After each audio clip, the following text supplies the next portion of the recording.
우리는 지난 시간에 베드로가 전한 복음이 화평의 복음이다 이 얘기를 했습니다. 그것이 오늘 36절에 나오고 있습니다. 그리고 이어지는 얘기가 37절에 나오는데 여기에서 특이한 것은 예수님이 언제 사역을 시작했는지 또 어디서 그 사역이 이어졌는지 이것을 밝히고 있습니다. 특별히 오늘 본문에서 보면 예수님은 세례 요한이 요단강에서 사람들에게 세례를 베푼 이후에 예수님의 사역이 본격적으로 시작되었다. 그것을 밝히고 있고 또 그리고 그 예수님의 사역의 장소는 갈릴리였다. 그런 얘기를 하고 있습니다. 사실 세례 요한이 세례를 베푼 곳은 예루살렘 남쪽에 있는 요단강 지역이었습니다. 그리고 예수님은 정반대편에 있는 북쪽에 있는 갈릴리 지역에서 사역을 시작했습니다. 여기서 우리가 이상한 점을 발견하는 것은 이왕 사역을 시작하려고 하면 예루살렘이 훨씬 낫지 않느냐 이런 생각을 갖게 되어지지요. 여러분, 예루살렘은 당시에 어떤 지역입니까? 대도시였고 갈릴리는 아주 변두리 지역이었습니다. 그리고 일반적으로 어떤 일을 한다든지 무슨 큰 일을 시작하기 때는 그럴 때는 사람들이 많은 곳에서 해야 되고 저변 확대가 이루어지고 확장성이 이루어지려면 적어도 대도시에서 하는 것이 일반적입니다. 거기는 정치, 사회, 경제, 문화 온 힘이 집중되어 있는 곳이기 때문에 대도시에서 하는 게 맞습니다. 그래서 세례 요한은 예루살렘 근처에 있는 요단강 하류에서 사역을 시작했습니다.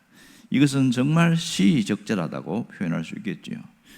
예루살렘이 당시에 모든 것이 중심이 되었기 때문에 그곳에 시작하는 것은 정말 잘한 일입니다.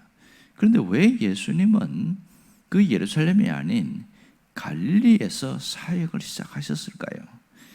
이 빈민들, 가난한 사람들이 모여있는 그 갈릴리, 누가 보아도 여기서 시작해서는 사역이 성공하리라는 기대할 수 없는 곳인데 왜 여기서 출발했을까요?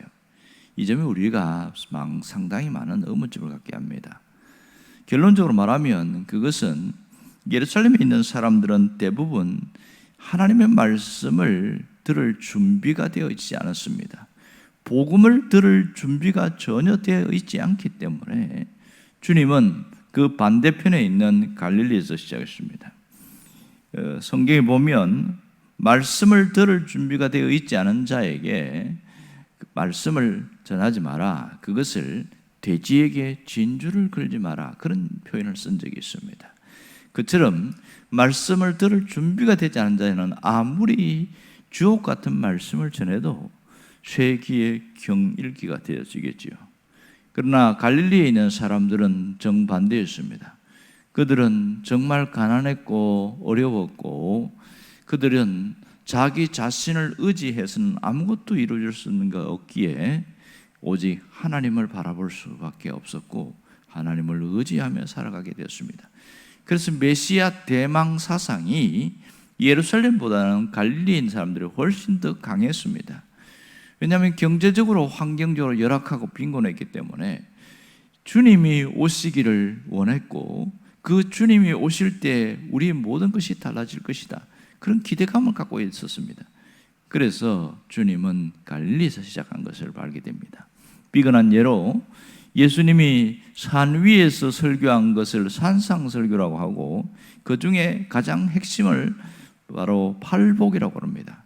마태복음 5장에 팔복이 나오고 누가복음 6장에 팔복이 나옵니다. 그게 제일 첫머리가 뭐냐면 심령이 가난한 자는 복이 있나니 천국이 저희 것이며 이렇게 시작합니다. 이 말씀을 선포한 곳이 갈릴리였습니다. 그러니까 심령이 가난한 자들은 하나님 나라를 볼 수 있고 그들에게 천국이 임한다 이렇게 말했습니다. 물질적으로 가난해서 천국이 임하는 것이 아니라 마음과 영적으로 가난할 때에 천국이 임한다, 이 얘기를 하고 있는 것이죠. 여러분, 가난한 사람들은 돈이 없기 때문에 오히려 물질의 노예가 될 가능성이 훨씬 많습니다. 가난한 사람들은 물질에 관한 한 마음이 완악해질 가능성이 많습니다. 그러나 심령이 가난한 자들은 정반대의 현상이 일어납니다.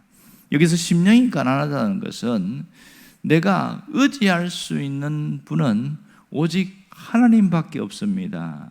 그런 마음으로 살아가는 사람을 말합니다. 자신이 의지할 것이 많은 사람들은 하나님을 덜 의지하게 되어집니다. 왜냐하면 세상에 있는 것이 나를 지켜주기 때문에 굳이 하나님을 더 의지할 필요가 없거든요. 그러나 자신이 의지할 게 없는 사람일수록 하나님을 더 의지하고 하나님께 향하게 되어지죠. 자기 자신에게 절망하는 사람, 그래서 하나님께 소망을 두는 사람을 심령이 가난한 자다, 이렇게 말합니다. 이렇게 된 자들은 온전히 하나님만 신뢰하기 때문에 천국이 저들의 것이 되고 그들 속에 하나님 나라가 임하게 되어지는 것이죠. 정말 갈릴리는 학력과 재력과 모든 경력과 신분과 종교적 관습에 어떤 것도 내세울 만한 게 없었습니다. 그들은 가난과 무지와 질병밖에 없었고 내세울 게 없기에 오직 하나님의 은혜만 간구하고 그 은혜 속에서만 살아가기를 원했습니다. 이것을 잘 알았기에 예수님은 갈릴리에서 사역을 시작한 것을 잘 알 수 있습니다. 오늘 여기서 우리에게 주는 메시지가 바로 이겁니다. 정말 하나님 앞에서 온전히 설 수 있는 자는 누구냐? 하나님만 신뢰하는 자입니다. 자기 자신에게 기대거나 소망할 것이 없는 자들이 하나님을 의지하고 살아간다는 겁니다. 반대로 지금 내가 겪고 있는 이 현실 속에서 다른 사람보다 부족하고 모자라고 어렵다고 해서 어깨를 늘어뜨리지 말라는 거죠. 이 물질적 가난 때문에, 경제적 고통 때문에 어깨를 늘어뜨리는 그런 자가 되지 말라는 겁니다. 오히려 이러한 자들에게 하나님의 은혜가 먼저 임한다는 겁니다. 왜냐하면 하나님을 더 의지하기 때문에 그렇습니다. 하나님의 은혜는 사망의 그늘진 땅에 거주하는 자들에게 빛이 비친 것처럼 하나님의 은혜는 이렇게 하나님을 전적으로 의지하고 신뢰하는 자에게 나타나게 되었습니다. 말씀의 역사는 말씀을 들을 준비가 되어 있는 자, 받을 준비가 되어 있는 자들에게 나타나기 시작하고 그 은혜는 폭포수같이 임하게 되어집니다. 오늘 우리가 어떻게 살아야 하는가, 이것은 대단히 중요합니다. 우리가 자신을 의지하지 말고 온전히 주님을 의지하는 자로 살아갈 수 있기를 바랍니다. 온전히 주님을 쫓는 그리스도인으로 살아갈 수 있기를 바랍니다. 그동안 자신을 의지한 마음들을 철저하게 버리고 자기 자신의 모든 것을 주님께 의탁하고 오직 주님만 신뢰하는 자로 살아가야 합니다. 그럴 때 우리는 진정한 주님의 사람으로, 하나님의 사람으로 세워질 수 있습니다. 여러분, 예수님의 제자 중에 가룟 유다는 그렇게 많은 것을 보았고 들었고 깨달았고 경험했음에도 결국은 은 30에 예수님을 팔았습니다. 왜 그랬을까요? 그의 마음은 심령이 가난하지 않아서 그렇습니다. 말씀을 들었긴 했지만 그 말씀이 자기 영혼을 바꾸고 자기 인생을 바꾸는 능력이 되지 않았습니다.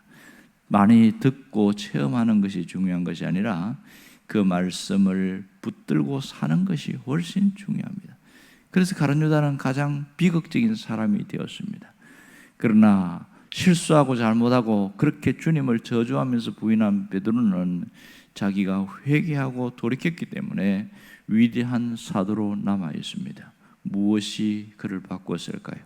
심령이 가난한 자, 주님을 철저하게 의지하는 자가 이렇게 달라진다는 것을 보여주고 있습니다.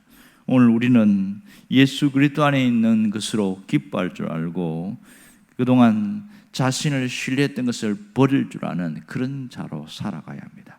그럴 때 진정한 복음이 우리 안에서 능력으로 나타나게 될 것이고 하나님의 역사는 우리의 삶을 지배하게 될 것입니다. 여러분, 지금도 주님은 특별한 은혜를 부어주십니다. 누구에게 주실까요? 심령이 가난한 자에게입니다. 하나님의 은혜를 사모하는 자입니다. 하나님을 더욱더 신뢰하는 자입니다. 여러분이 그 사람 되기를 주의 이름으로 축원합니다. 기도하겠습니다.